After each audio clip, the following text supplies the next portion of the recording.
وقلب بسيط يحمل لك كثير من العرفان.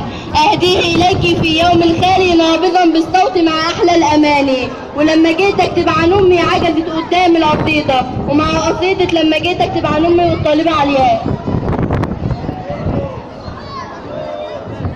لما جيت أكتب عن أمي، لما جيت أكتب عن أمي، الصوت لما جيت أكتب عن أمي قلت عنها شايلة همي، قلت دي بتجري في دمي، قلت ياما حاجات كتير مش جديدة. لما جيت أكتب عن أمي عجزة قدام القصيدة، شايلة سري كان زمان بيني وبينها حبل سري، اتقطع يوم الولادة واتوصل حبل الوداد.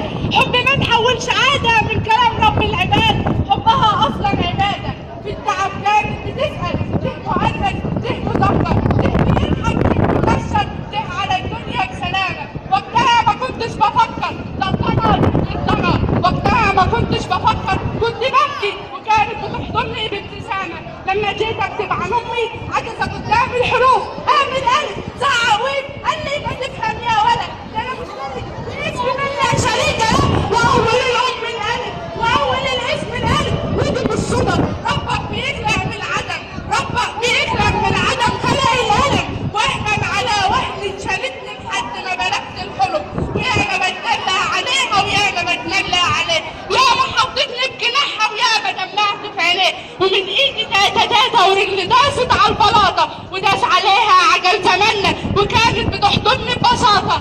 قالوا عني اني شبهي، قالوا واخد شكل شعري، ضعف نظري، سناني البايظه مني، يا ما جرحوني يا امي، يا ما جرحوني يا امي، والدعاء كانت سليمه. هم لما يقولوا عني ان امي دي شتيمه، كملي جميلك يا امي، روحي للرحمن قولي له، روحي للرحمن قولي له ابني بيحبني قوي، يا ما زعلني وسامحني، يا ما زعلني وكان بيكفيني عشان ما رحت، كان بينسى يقول لي شكرا وانا بديك من حياتي، بس انا وانت اللي عالم كنت بدعي له يومات، كان بينسى يقول لي شكرا وانا بديك من حياتي، بس انا وانت اللي عالم كنت بدعي له يومات. كنت لما اشوف في عيونه جرحه وقتها كنتش بفكر، لما جيت اكتب عن امي عجزة قدام القصيدة.